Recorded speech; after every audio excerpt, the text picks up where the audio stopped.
Good evening, and welcome to Cognitive Challenges and MS, What You Need to Know. This webinar series is brought to you by Can-Do Multiple Sclerosis, the National Multiple Sclerosis Society, and the Multiple Sclerosis Society of Canada. My name is Laura Coyne. I'm the Programs Manager for Can-Do MS, and I will be your moderator this evening. Can-Do MS delivers health and wellness education programs to help families with MS thrive. Please visit the Can-Do MS website, can-do-ms.org, to learn more about Can-Do MS's online and nationwide in-person programs. Can-Do MS is excited to partner with the National MS Society to bring you 12 webinars in 2018. The mission of the National MS Society is to help people affected by MS live their best lives as they stop MS in its tracks, restore what has been lost, and end MS forever. You can explore other societies' programs, services, resources, and connection opportunities at nationalmssociety.org. Our speakers this evening are Darla Freeman and Julianne Hansen. Darla Freeman is a licensed speech-language pathologist certified by the American Speech-Language Hearing Association. She is a graduate of the University of Pittsburgh and received her master's degree in speech-language pathology from the Ohio State University. While instructing at the University of South Florida for 15 years, Darla held free cognitive groups for MS patients. Also, she has worked with Florida ENT and allergy for the past 20 years, where she provides services for patients with voice and swallowing disorders. Julianne Hansen is an occupational therapist specializing in neurological rehabilitation. Julianne has specialized in outpatient therapy for 25 years and now owns her own clinic, Red Willow LLC, which is located in Castle Rock, Colorado. Her special interest is in restoring quality of movement while maximizing independence and wellness in daily activities. And with that, I am going to turn the meeting over to Julianne. Thank you so much, Laura. And I want to extend a welcome and an invitation to everybody who's joining us tonight. I'm glad you're joining us for our discussion about cognition tonight. I do encourage you to ask questions at the end of the webinar, and we will be delighted to answer them. So Darla, when people are often referred to me for therapy, they don't always understand what the meaning of cognition really is. Can you discuss what cognition really means with us and how it affects us? Most definitely. Julianne, thank you so much for asking that question. And the same, I'd like to welcome everyone that's listening to our webinar this evening. Well, as you can see here displayed on the PowerPoint, what is cognition specifically? It involves many lobes in our brain, and cognition is really our brain's ability to think. Specifically, it refers to the mental processing that your brain performs in order to complete simple activities of daily living, and as well as more activities that may be a little bit more difficult. You will use your attention, memory, information processing, problem solving, visual and spatial perception, as well as executive functions when you think about what cognition is. Executive functioning are things such as planning and organizing and using your language. Next slide, please, Laura.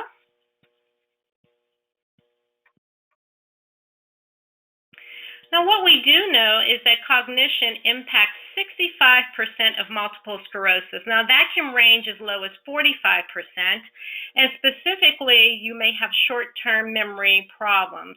Now, typically, your intellectual ability and intellectual functioning is not impaired due to multiple sclerosis.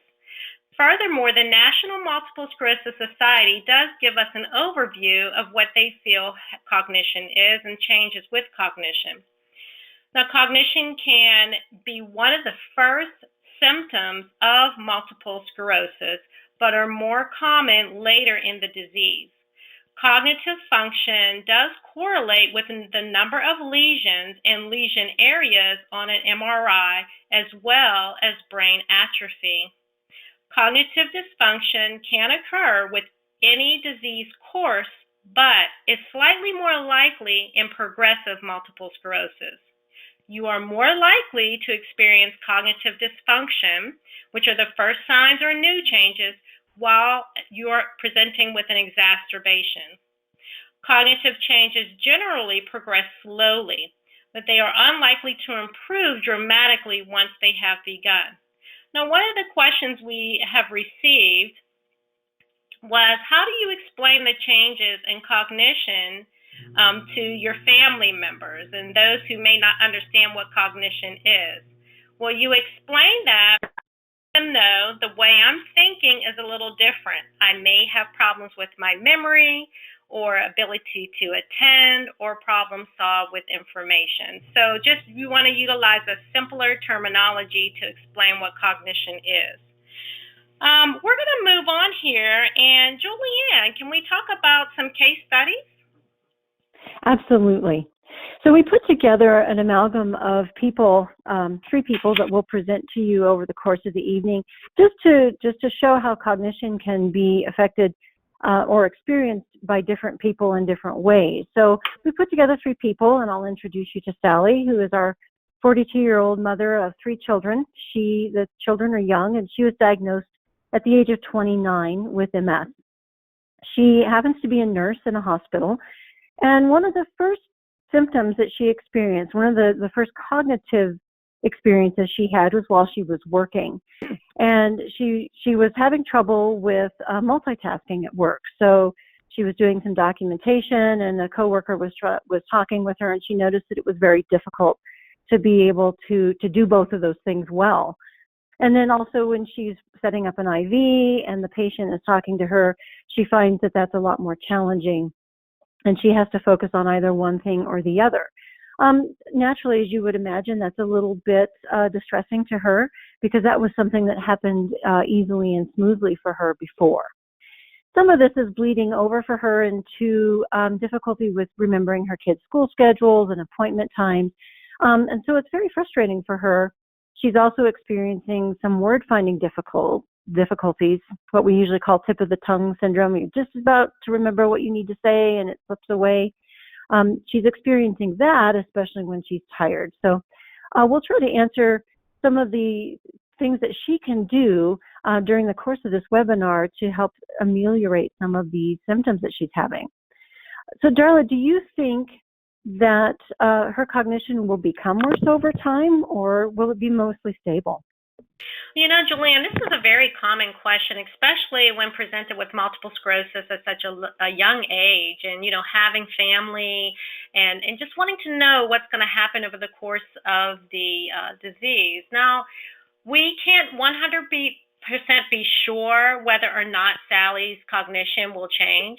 Later on in the webinar, we will talk about some ways that you can have your cognition and memory, etc., assessed.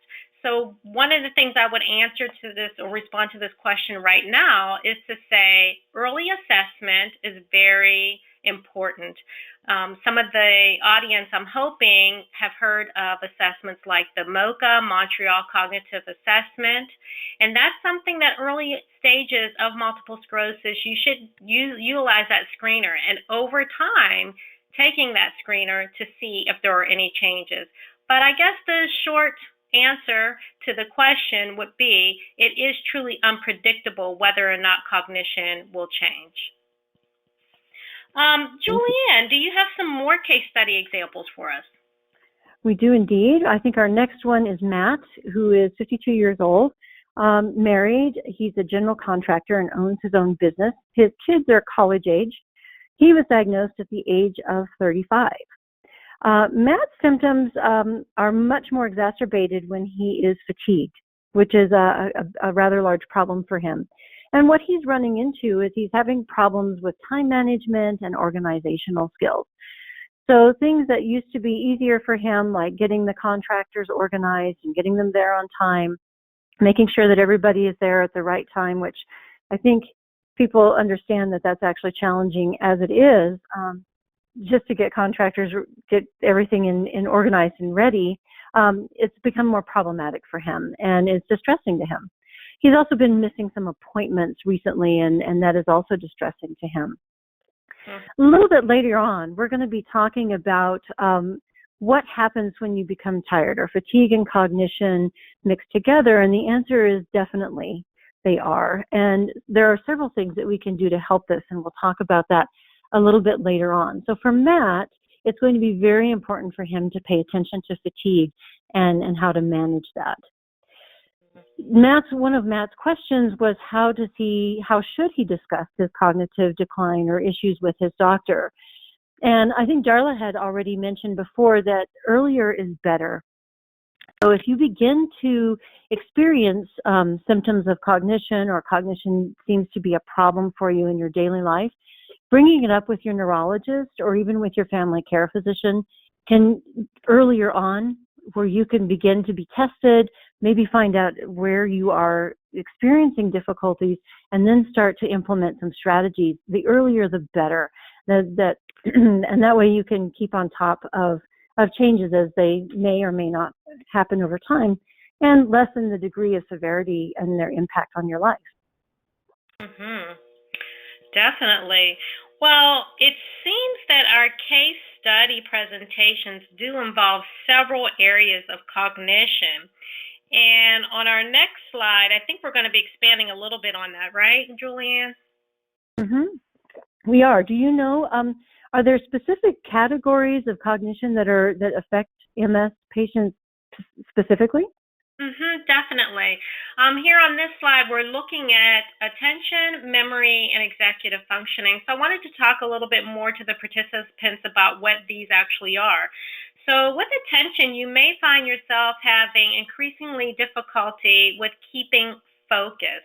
And that focus and the inability to keep that focus may make it difficult for them to multitask. So multitasking, dividing attention definitely becomes more challenging.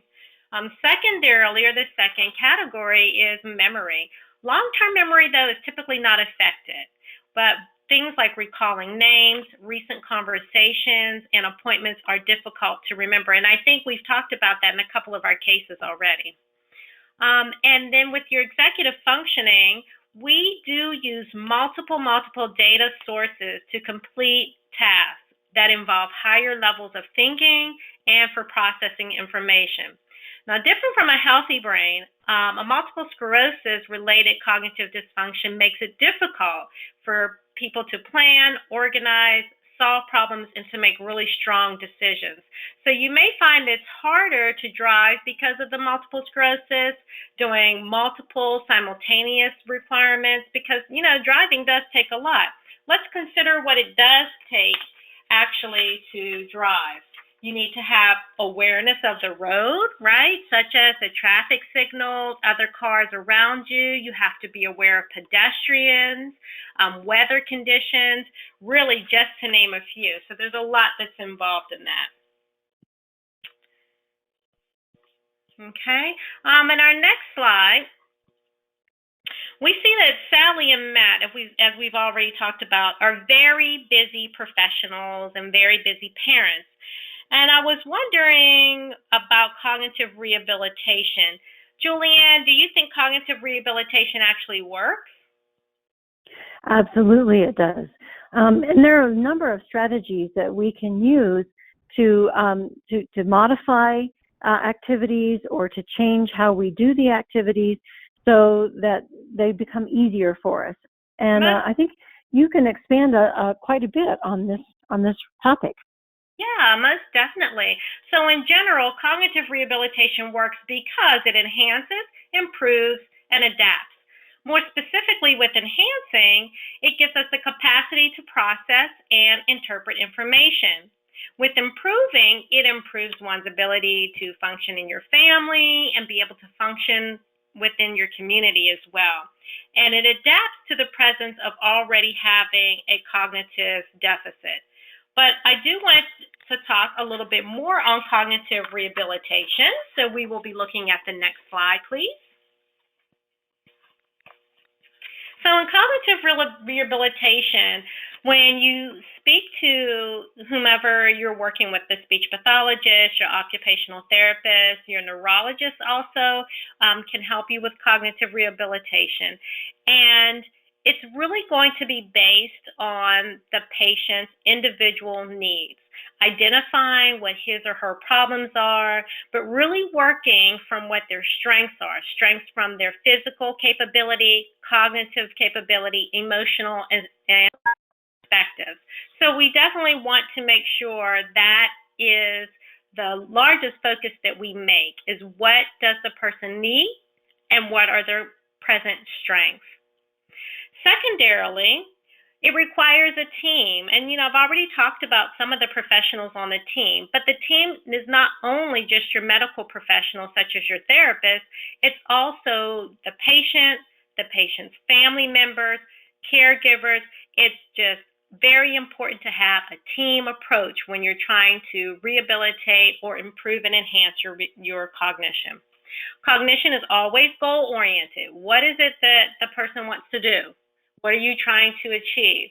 Just like with Matt and Sally, they may want to be able to be more organized so they can follow a schedule, so they're on time for their children's practices and helping them and organizing them with their homework. So we want to know what the goals are. But the focus of those goals is always to provide empowerment to you, self-control, and so that you can be self-sufficient. If you're attending therapy to help with your cognition, sessions are typically structured and they're based on assessment results, which I've mentioned earlier, things like the MOCA. You might do a test like the Cognitive Linguistic Quick Test. Those are just assessments that will tell us where you're at and, again, where your strengths and weaknesses lie. But it is eclectic, so we are using a lot of different modalities to make sure that you are receiving the type of services and the type of quality care that is required for your improvement. Another thing in rehabilitation is we want to know, what was life like prior to your diagnosis of multiple sclerosis. We want to know what your pre-morbid lifestyle was, goals and values you may have had, relationships, and also what your personality style was like. So we are seeking to understand the patient. So these are really good things that will help you to understand cognitive rehabilitation so that you will be able to possibly select an aide. So we're going to move to the next slide to talk to us a little bit about, do aides really work for you? And I think it's probably, there's a lot of aides that are out there. How do you select the one that's actually going to be the most useful, do you think? Oh, I know. There are so many, Julianne. Thank you for mentioning that. I think the bottom line is finding something that really works for you. And there are 3 different types of aides that can definitely help. There's 3 factors in selecting an aide. And actually, can we, I want to show the next slide, if you don't mind, Laura, and we're going to come back to this one. Okay? So when we're thinking about selecting an aide, we want the aides to be determined by 3 factors. Organic, which means these are just natural things you can do. Now, I know a lot of people are talking about homeopathic regimens and do they work. We don't have any scientifically proven things that are working. We do know people do try them, and so we felt that it's worthwhile mentioning, and that would be doing things that boost your brain. That's very natural, like eating and sleeping well and even taking vitamins. These are things that can just help to boost you to have the energy. Personal things like using a cell phone, that's a personal aid, or a situational aid. That means choosing an aid that you only use for specific situations, such as how to remember your car at the mall. All right, so let's go back to the slide prior to. So do aids really help you? Yes, the most favorable are the external aids. We think they're better than doing drills and remembering mnemonics, because sometimes that can be a little challenging. Just having that external aid is very helpful because it aids in compensation, and it helps you to determine what actually is useful for you. So we're going to go into, I think there's a slide that has a list of aids for us. External aid is going to be the next one after that. Yes. So here is a whole host of aids that is designed really for everyone to review and look over. We're not going to go over each one of these, but I bet you in the audience there are people using a whole lot of these external aids. And I do find them to be very useful in therapy. A lot of people are using electronic planners now, and those have been really successful. I did want to talk about one thing, and that was a program called Cognition. I have it listed here to discuss. I don't believe I have it here listed on my external aid list. This is actually a program, and it's a program that the National Multiple Sclerosis Society does recommend, and they also feature it on their website. Cognitive Fitness is a program to facilitate focus and concentration. It helps to improve memory, helps you to use new strategies to improve your organization, also to improve problem solving and critical thinking. I will repeat this number a couple of times. You can contact the National Multiple Sclerosis Society toll free at 800-344-4867. You can also go to their website, which is nmss.org, and I'll repeat that number again, 800-344-4867. So that's a specific program. It's not an aid. It's a program that has been used to help to facilitate improving skills that are necessary for memory. Okay, I think we're going to move on and talk a little bit about medications. Because I noticed, Julianne, did you say Matt suffered from some fatigue? He did, and I know that many people wonder if their medication might be contributing either to their fatigue or to their cognitive challenges that are going on. They may have noticed those changes concurrent with bringing on new medication. Definitely. So the answer to that is yes. Certain medications used to manage multiple sclerosis can impair cognition and can cause dysfunction. And it's not always that the medication itself directly changes cognition, but it can be a secondary symptom from pain. If you have pain that then brings on stress, that may bring on anxiety, can change your symptoms of cognition. And so you'll see here in this slide, this offers us some basic information about some of the medications that multiple sclerosis patients may take, and then it talks to us about what it's used to control. What I always recommend to patients when you're taking multiple medications, one, always have discussion with your physician. When you're changing medications, either the type of medication, the dosage of the medication, the time you're taking the medication. What's also extremely important is how medications interact with one another. That, again, is a discussion with your physician. And please don't forget about your local pharmacists. They are doctors of pharmacology, so you can sit with them. A lot of the pharmacies now have the minute clinics where you can sit down with them, talk to them about the drugs you're on and how they interact with one another. We did have a question that was sent to us that talked about Adderall, and some folks are starting to use Adderall for cognition. Now, the Adderall will help you to focus, but that is an ADHD or attention deficit hyperactivity disorder. That's what that medication is typically used for.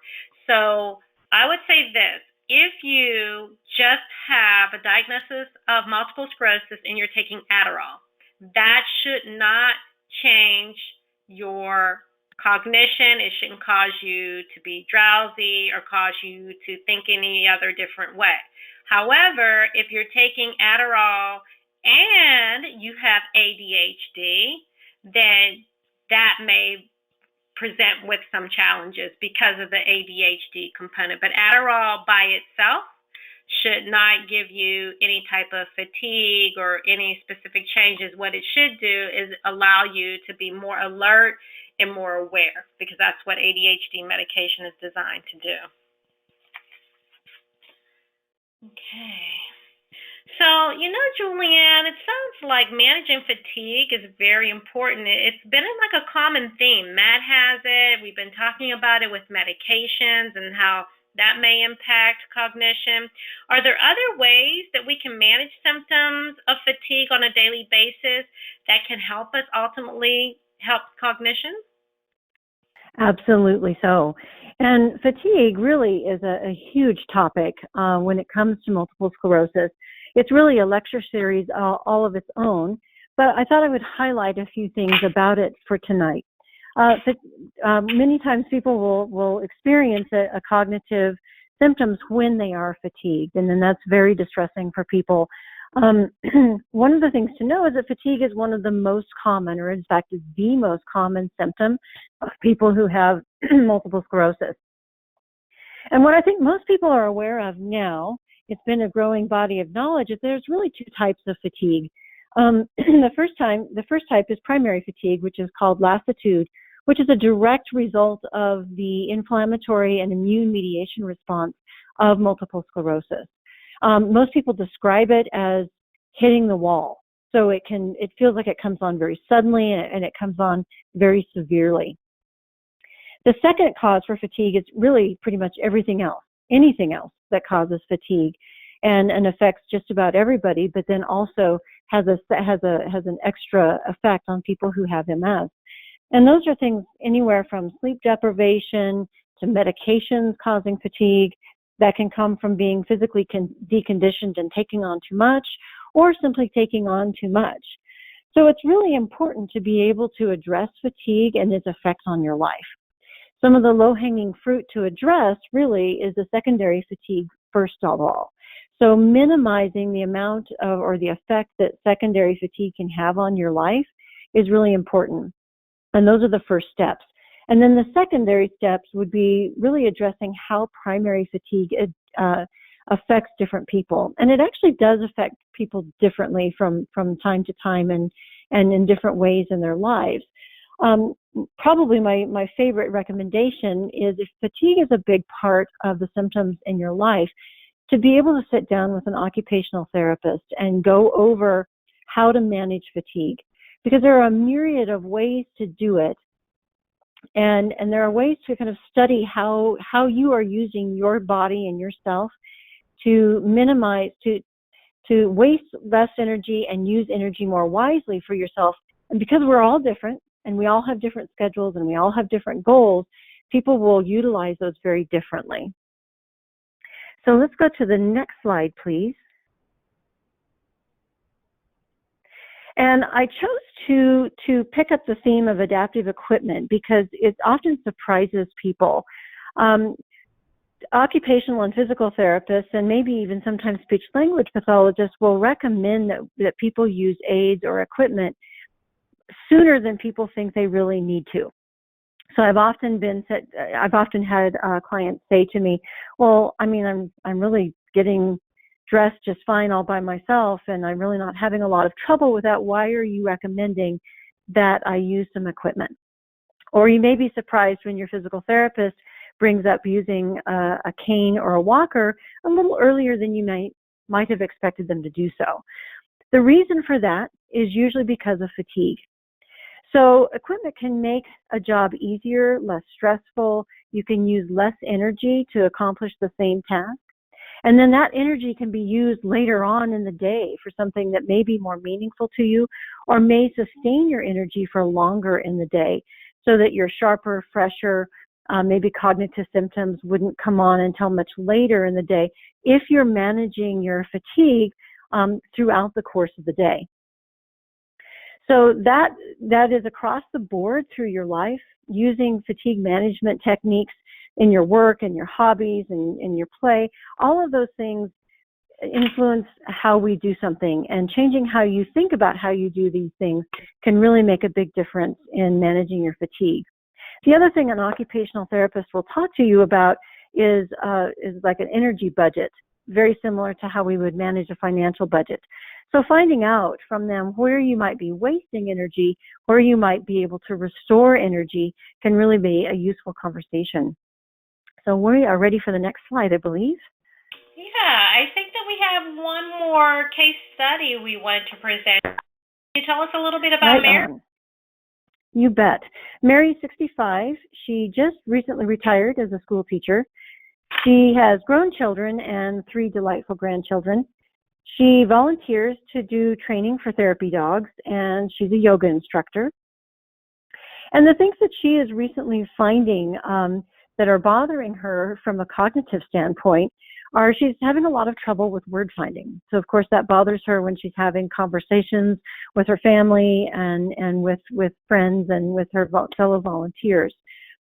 But where she's mostly feeling the cognitive effects are that when she's cooking dinner, when she's making decisions about her daily life. So some of those executive function skills, she's having trouble with maintaining her focus and concentration while cooking. And so then she loses track of things, and it's hard for her because she's a good cook and she's been doing it for many years. She's also been losing track of who to call for dog training appointments, and so that's distressing her. And Darla, you had mentioned previously that driving is a very strongly cognitive task. And she's been having trouble, especially in the afternoons when she's tired. She's gotten lost about 6 times, and that's been particularly distressing for her. So one of the things we were talking about is using language to talk about what's really going on cognitively with your friends and your family and maybe with colleagues. And Darla, you had a good suggestion about just using really plain language or to talk about what's going on. Would you like to expand on that? Yeah, most definitely. I would specifically relate to family members, friends, coworkers, etc. Think about the task at hand. So what is something at work that you may be having a hard time with? What's something at home you're having a hard time with? Talk about that specific situation. So I think you said, Mary is having a hard time with cooking dinner, right? And so that may be because of a lot of planning. And so Mary may choose to sit down and say, planning is very difficult for me because of something called cognition. The cognition makes it difficult for me to know the steps that I need to do. It also, Julianne, may factor in some fatigue. She may be planning for dinner when she gets home. And then we also, going back to, it may be the medication she's on that's also factoring in. So I would offer to talk to people about techniques that they can help you with and be involved in what you're going through that will help things be easier. So not just describe what's going on, but offer suggestions. You might say to someone who you're talking to, I may need to take a break sometimes. I'm having difficulty concentrating, so I kind of need to just sit back and refresh myself.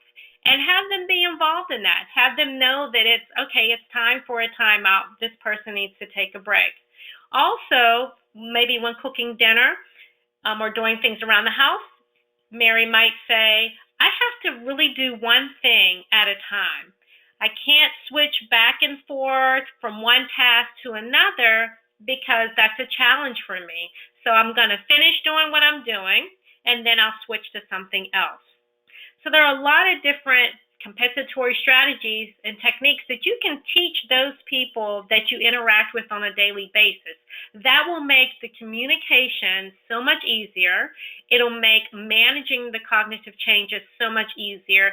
And it'll make that person interacting with you not feel helpless because they want to help, they want to participate, so encourage them. Make them understand or have them understand what it is that you're going through as well and allow them to participate in that.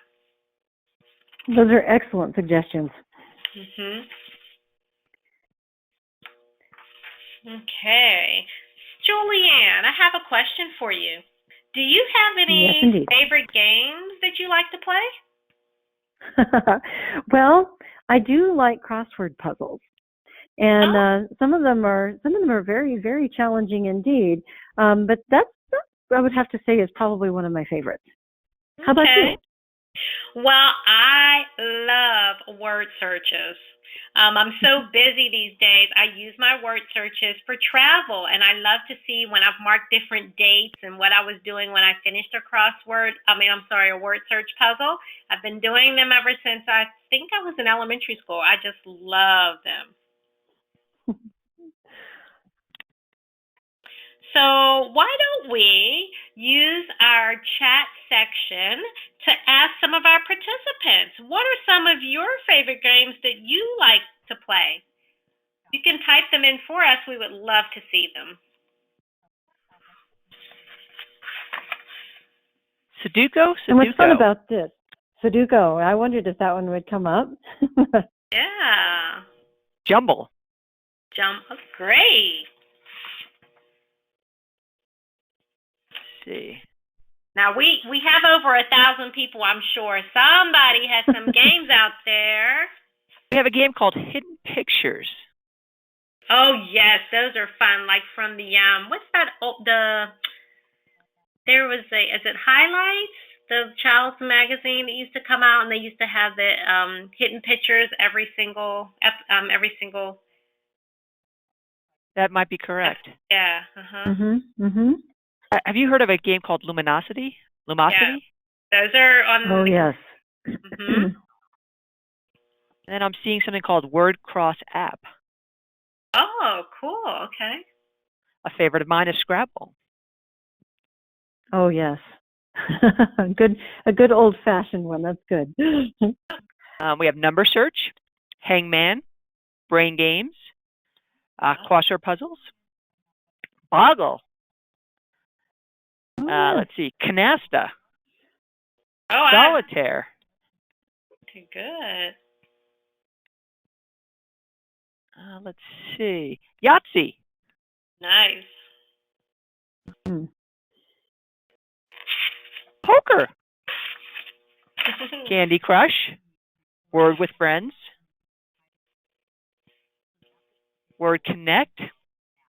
Any other games that you can think of? I was wondering if anybody plays bridge. My understanding is that the cognitive resources you need to be able to play bridge are considerable. And we also haven't gotten checkers or chess or backgammon. Some of the old games, yeah. Backgammon. We actually got backgammon to come up. I just didn't get a chance to say that one yet. Which one? Backgammon. Backgammon, yeah. It's one of my favorites. Well, Laura and Julianne, I get patients asking all the time in speech therapy, well, I play a lot of games, and they always ask me, what computer games can I play? Do these really help? Well, that question is just so common, and in actuality, buyer beware, because the jury is still out on whether games truly can help improve memory. So while you may improve in playing the game, as you can see here in this comic strip, the question is that of general application improvement in daily living. So we have provided you with this little comic that says, it feels like I'm forgetting something. Am I actually forgetting something? Geez, I wish I could trust you, brain, but you're always messing with me. Nope.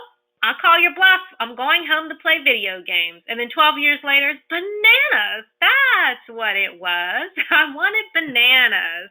And so we do encourage you, play games, because games will keep you thinking. Games will keep your brain active, but will playing games change the mapping of multiple sclerosis. That is what the jury is out on. We do not have conclusive information that says playing a game will actually improve your cognition, but we do know it will keep the brain active. And so we definitely encourage to keep the brain active.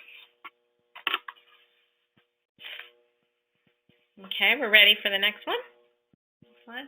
So often, Darla, people will say to me, oh, I think my memory problems are really due to just getting old. But then there's also the concern that the memory problems may be because of their MS. What can you tell us about that? Okay, so this is a chicken or the egg question. The first signs of cognitive dysfunction may be really subtle, and it can be the first thing, as I mentioned earlier, that's noticed by the patient with multiple sclerosis or by a family member or colleague. Things that may happen, as you see listed here: difficulty finding the right words, trouble remembering what to do on your job or during daily routines at home, difficulty making decisions or showing poor judgment, and difficulty keeping up with tasks or conversations. So let's break this down. First things first, as I mentioned earlier, testing, doing things like MoCA, the Montreal Cognitive Assessment, or additional more in-depth neuropsychological testing is very, very important. Do that very early on and continue to do that over the progression of your disease. That will help first to determine where you started and where you are currently. Secondarily, we always get a lot of questions: is this Alzheimer's? Am I have dementia? So here's one of the major ways that you can discern between your multiple sclerosis and a dementia-related disease. In your multiple sclerosis, you may have what we call MCI, or a mild cognitive impairment. What that means is that you can complete your activities of daily living in the midst of your cognitive changes. So whether you're having difficulty with short-term memory, the difficulty making decisions, etc., they do not stop you from being able to complete daily tasks. However, if you cannot complete a daily task at all, you are likely starting to bridge over into a type of dementia. If your caregiver recognizes that, or you recognize that, then you definitely want to get assessed.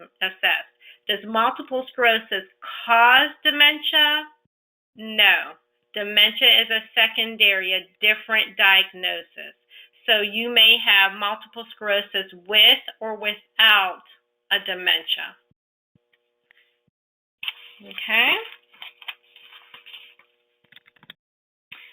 So one of the things that we want to be able to discuss is the link between depression and cognition. So we felt like the conversation would be incomplete if we didn't have this conversation.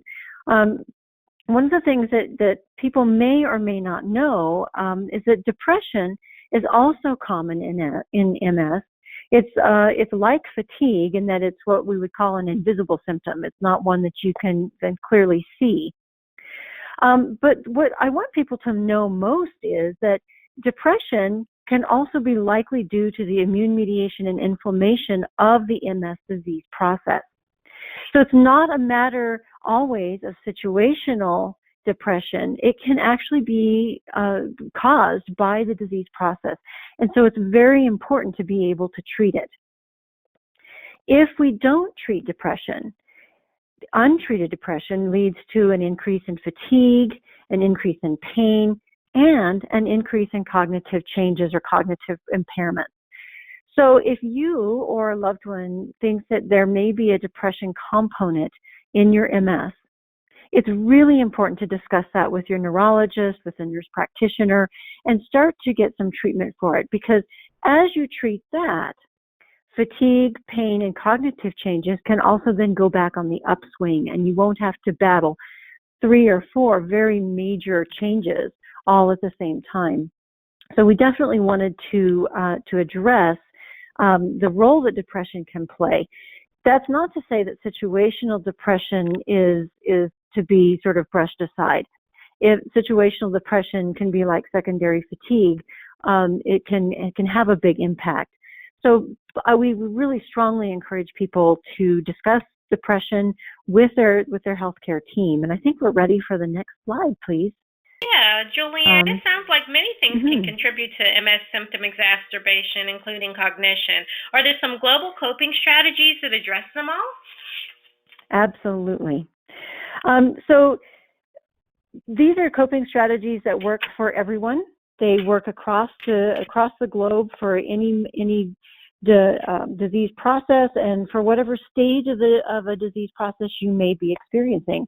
And I would encourage listeners, if you haven't heard one of our physical therapists talk about exercise and the role of exercise specific to MS, in several of the archived webinars, I think there are a number of presentations on that.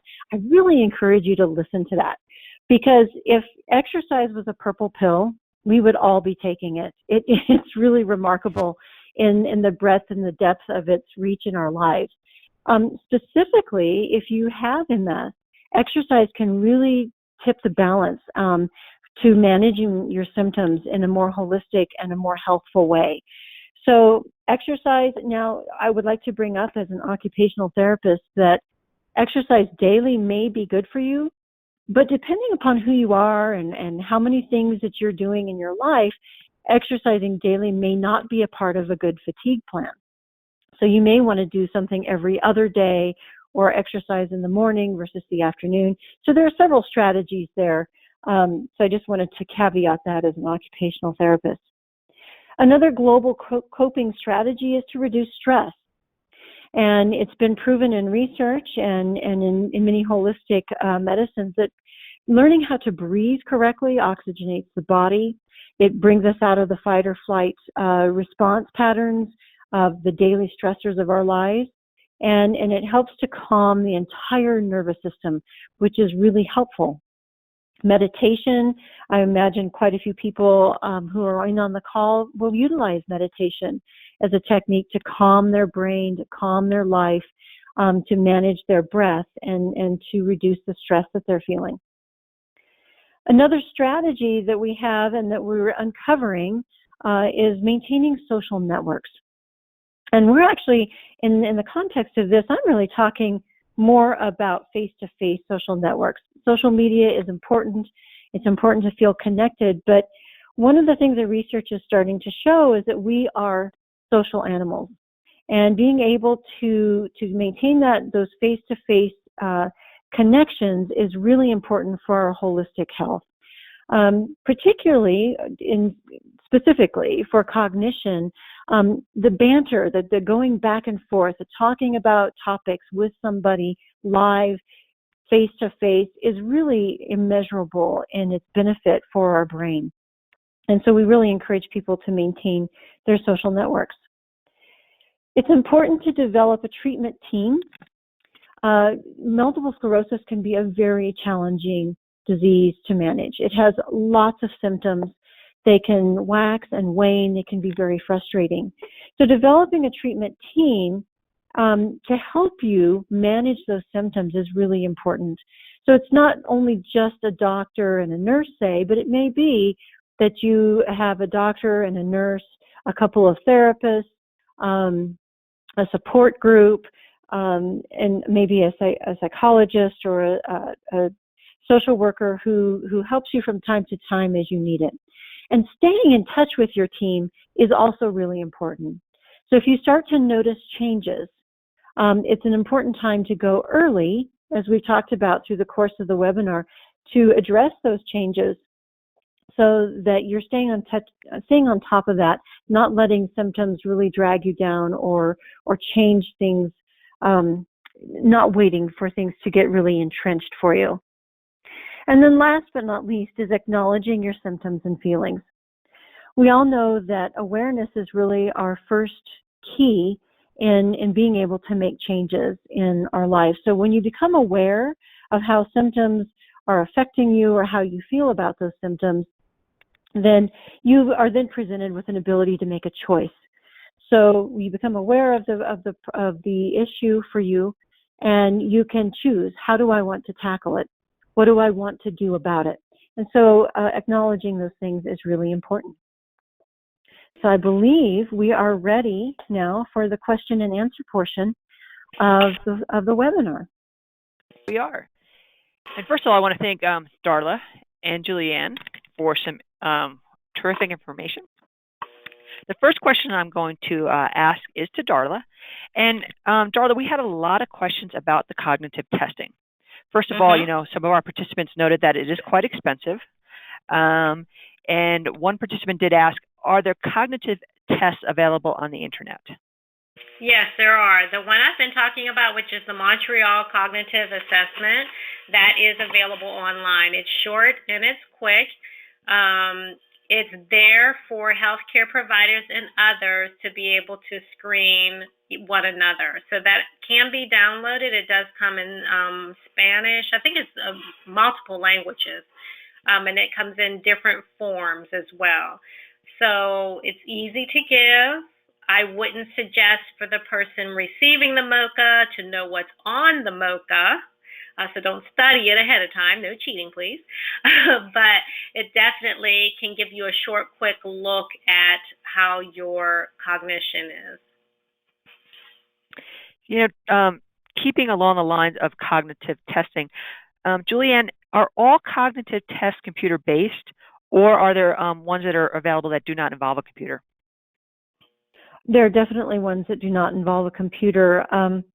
I don't know any of the names of them right off the top of my head at the moment, but I do know if you are referred to a speech language pathologist or to an occupational therapist, there's a variety of just pen and paper tests that we will just use in the session to kind of get a baseline or get a determination of what's going on for somebody.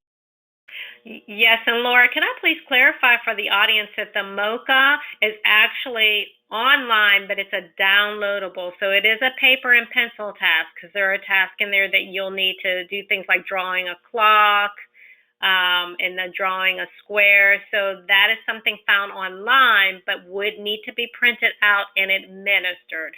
So it's not something that you can just go plug in your answers and then there's going to be a numerical value or degree at the end. Okay? Terrific. So I'm going to ask Darla. A lot of participants use the term brain fog, and I don't think that that's something that we mentioned in the webinar. Is that something that you can explain a little bit and talk about, how you explain brain fog to other people? Well, I don't typically use the terms brain fog, but I know patients will refer to that, meaning that it's almost how they summarize their cognition. Like they're not thinking clearly, unable to complete tasks, have an inability to maybe find words, etc. So I think it's almost a kind of a slang term for having challenges with their cognition. And that's how I would simplify it. That's my thoughts on what brain fog actually is. And keeping along that line, Darla, in what ways does cognition affect speech? Cognition definitely affects speech if language is involved. And predominantly, it would be in the inability to find the words that they want to say. And that is the most common complaint we find in speech therapy. So typically the strategies we offer for that is trying to circumlocute, which is meaning just kind of describe and talk about what it is you're trying to say. We often work on synonyms. So if someone's trying to say one word, we think of words that would be similar to that to be able to complete whatever their thought is. But that's very, very common. So like I said, working on activities that can help the communication intent be known without always using the specific word that they were looking for in the first place, or strategies for that. Julianne, do you have any other tricks for trouble with word retrieval? Well, I like the one where you describe what it is that you're trying to say. Often that then the word just pops into place for you. The other thing I usually tend to encourage people to do is, most of the time when we're looking to find a word, we become more and more and more stressed about it. Oh, what is that word? We're really digging for it. If you just stop, relax, take a nice deep breath, maybe move on in the conversation, 9 times out of 10, that word will just float right back into place. You're like, that's the word I wanted to use.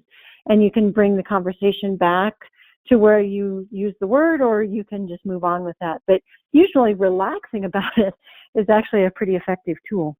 Mm-hmm. So keeping along the lines of tools, we did have a lot of questions about, specific apps.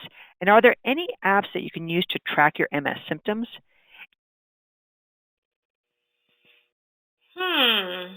I have not seen any specifically. And what are patients or what are participants referring to as symptoms? What would they like to be able to track?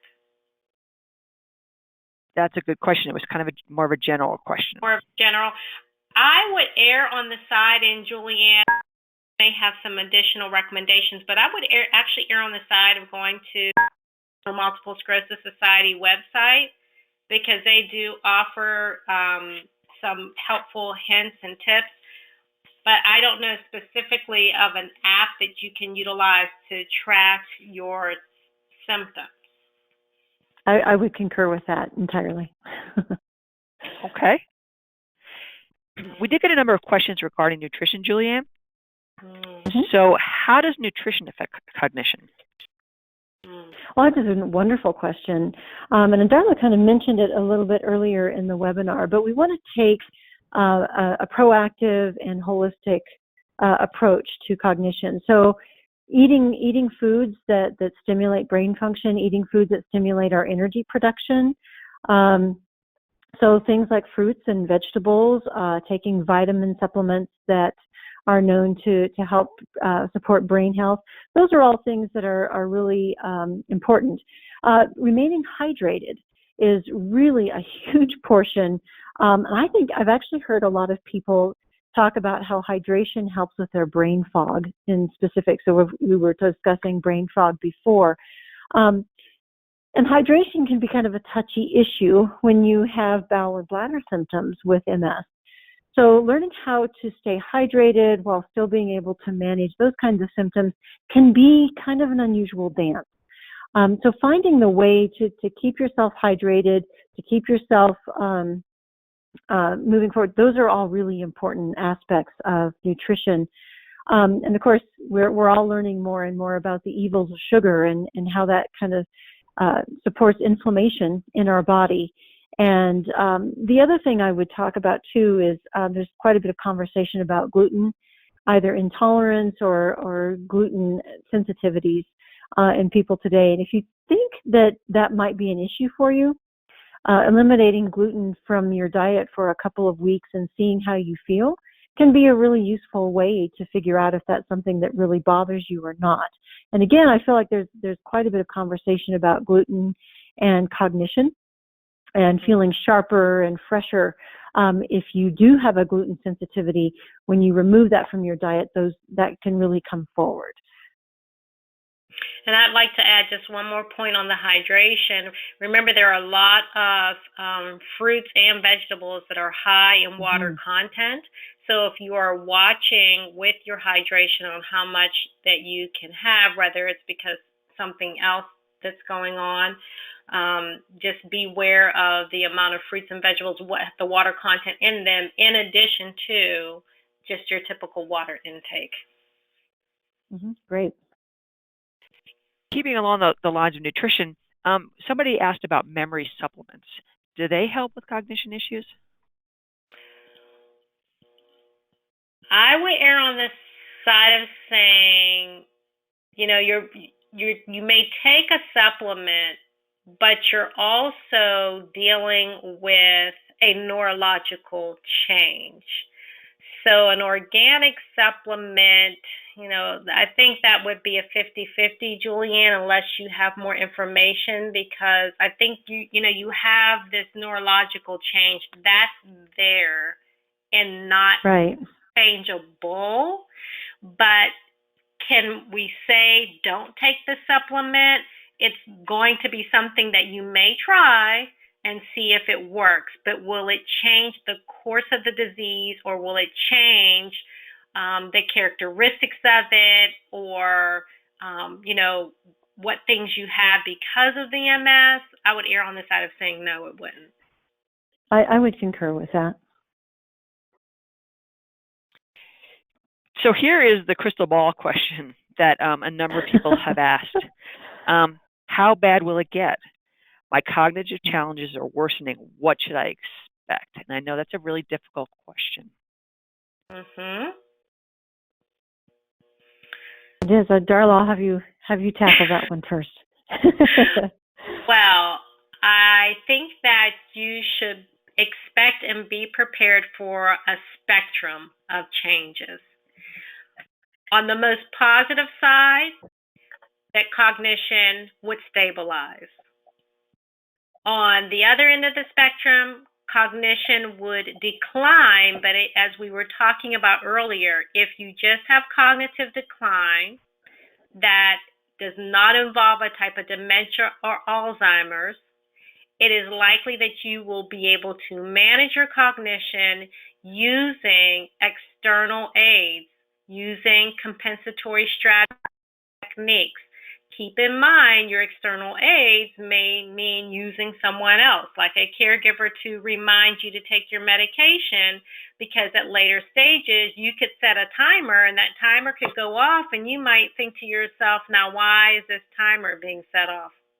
Or you may have to go from just a timer to a timer with a piece of paper that tells you at 9 p.m., you get the timer, you look at the paper's telling you what to do. So I would say that what definitely will change over time is the type of aids that you will use to be able to manage your cognitive changes and your memory changes. It is unpredictable for each person because everybody has a different type of multiple sclerosis. Everyone has exacerbations at different times. Everyone takes care of themselves different, eats differently. Everyone, relatively have different physicians with different philosophies. So for us to be able to state specifically that your cognitive challenges will fluctuate from how they are now as a beginning cognitive changes, or how they are now as a middle cognitive changes, all the way to the lowest level of the disease, that truly is unpredictable. But I think we can prepare you for the array of challenges that may happen. Get yourself a really core, good choices about the techniques and the strategies that you're going to use, and just know that you may have to modify them over time, definitely. Yes, definitely. And I think that nowadays technology provides us with so many useful aids. So I would say if you do feel like you're having early cognitive changes, addressing that at the early stages, beginning to become comfortable with using compensatory strategies, using technology to help, we can make things a lot more seamless. The other thing I recommend too is talking to other people who also experience cognitive changes with their MS and finding out what are their strategies. What do they like to do to be able to combat those changes or those challenges? Because we really actually learn quite a bit from one another. Mm-hmm. Great. We talk often about our healthcare team and how it's important to have a team. And I've gotten a couple of questions about what the different team members do. So my question to both of you is, Darla, can you explain what services or what a speech language pathologist does? And then following that, Julianne, can you explain what an occupational therapist does? Yes, with pleasure. So as a speech language pathologist on your team, our ultimate goal is to make sure first communication is functional. And with multiple sclerosis, it's rare. I think it's more rare, but we do see patients that present with dysarthria. And dysarthria is just a more slow-moving speech production. Sometimes you may sound a little bit slurred. So we would work with you to improve how you communicate, improve how the articulators actually move and work, and give you strategies such as speaking up, exaggerating your speech, trying to just pronounce your words and sounds the best you can. Secondarily, we'll work on any type of language change, and that language change is usually the anomia, which is also known as a difficulty with word finding. And as I discussed earlier, we would offer techniques and strategies for circumlocution. We may do things like that stimulate your word finding, vocabulary, synonyms, naming items and objects in a category. So that would be language. Then we also will work on your cognitive skills. So we provide assessments for cognition, and I'm just going to back up because everything always starts with an assessment. So your speech would be assessed, your language would be assessed, and your cognition would be assessed. And then for cognitive rehabilitation, as I mentioned earlier, the speech pathologist will work on compensatory strategies, will work on techniques. We would help you to find activities that would stimulate brain thinking and thought. So predominantly on our team, we are the communication people. We help you to complete activities of daily living through communication and through the executive functioning, which is cognition. Excellent. So an occupational therapist is someone who really is interested in how your daily life is going. So you've heard us mentioning activities of daily living, and those are things like taking a shower, getting dressed, cooking your meals, driving, going to your work, going to school, just really what is it that you do during the course of your day. And if you are having any challenges or difficulties with any number or any one of those things that you do on a daily basis, an occupational therapist is interested. And you can come to us and we will sit down with you and brainstorm strategies for making whatever it is that is difficult more easy. So in the instance of, say, let's say somebody is exhausted after they have finished their morning routine of getting up, getting a shower, getting dressed, let's say they're getting their professional attire on, ready to go to work. And by the time they're done, they're exhausted. An occupational therapist could come in, sit down with you and say, okay, let's break all these tasks down into their component parts, and let's make that easier where we can. So we would say perhaps sitting down to take a shower would be a lot easier on you. You use a lot less energy to sit than to stand. So we're going to have you start with that.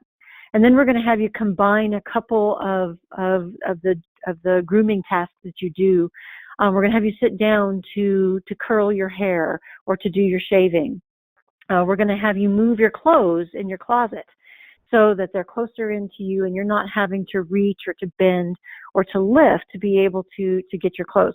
So what we're going to do is simplify, we're going to modify, we're going to work with you to change either your home or the way you do things within it, to change the way you do things in your office or the way you do things in it, to make your life go more smoothly and more easily. Essentially, we want people to be independent and empowered for as long as they possibly can.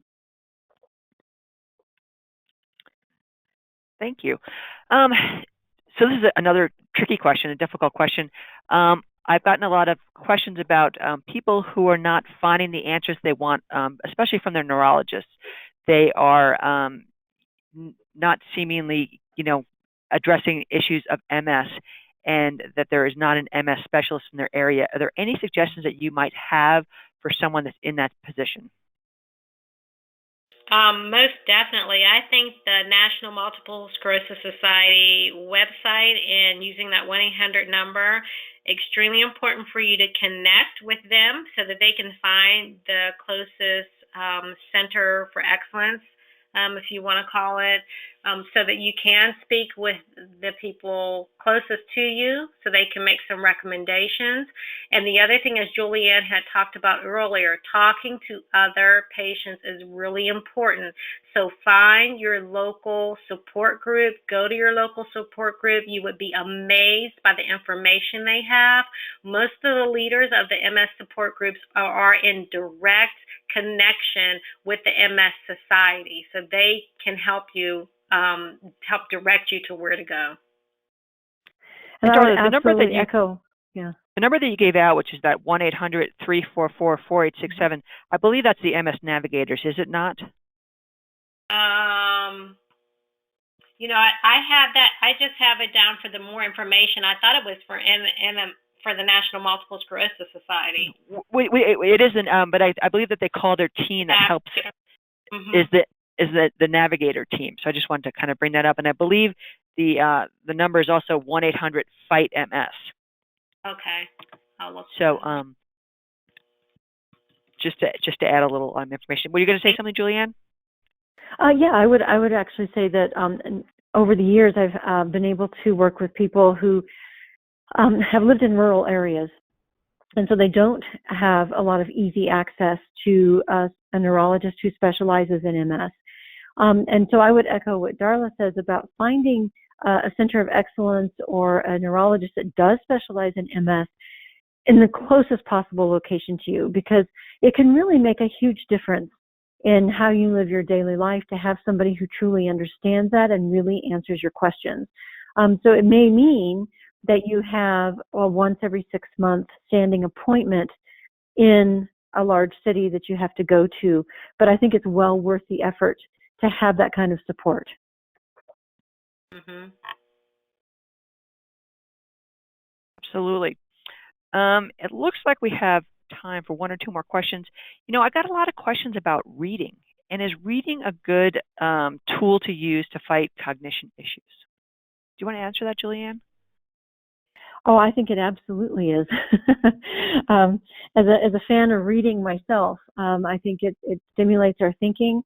You can even make it a more cognitive facilitation by joining a book club, or even simply discussing what it is that you have read. We all know that we can read something and understand it. When we go to repeat it or to describe it to someone else, that's going to be where the real processing and the real encodement actually happens. And so it can be an invaluable tool for stimulating cognition. Darla, do you have anything to add on that? Oh, no, I definitely agree. Reading is definitely a great thing to do because it does keep stimulating. It can really also help you with just having conversation, sharing that information with someone else. So that's memory. It improves the attention because you have the attention to read information. You're dissecting it. You're thinking forward on it. So yes, so many skills are utilized for reading. Definitely. Big fan. I wanted to make a comment about when we were talking about looking for specialists. Please don't forget about your local universities. If you don't have a center per se, there's typically someone on a faculty somewhere, whether there's a neurologist, somebody in the medical school department, a nurse, someone at your university knows something about multiple sclerosis because they're in all likelihood teaching it on their campus, and they might be able to help with resources. That's a great thought. So at this point, I'm going to say thank you to Darla and Julianne, and mention before we conclude that we do have some additional resources that you might find informative and helpful on the Can Do MS website. Our Can Do MS website has changed. It's now cando-ms.org, and you'll find our archive webinars. And I know Julianne referred to a couple of those webinars in her talk when she talked this evening. We also have our e-news, library articles, and Darla and Julianne did write an article related to this topic, which you can find on our website. We also have a feature called Can Do on Demand. In addition, you can submit a question to the Ask the Can Do team, which will be answered by one of our team of MS experts. I would also like to highlight some resources that are available from the National MS Society. They do have a variety of brochures, such as managing cognitive problems in MS, as well as some video segments that you can view. In addition, I would like to touch base on a resource that's available called MS Path to Care. It's an initiative to empower people affected by MS to be active partners in their healthcare experience.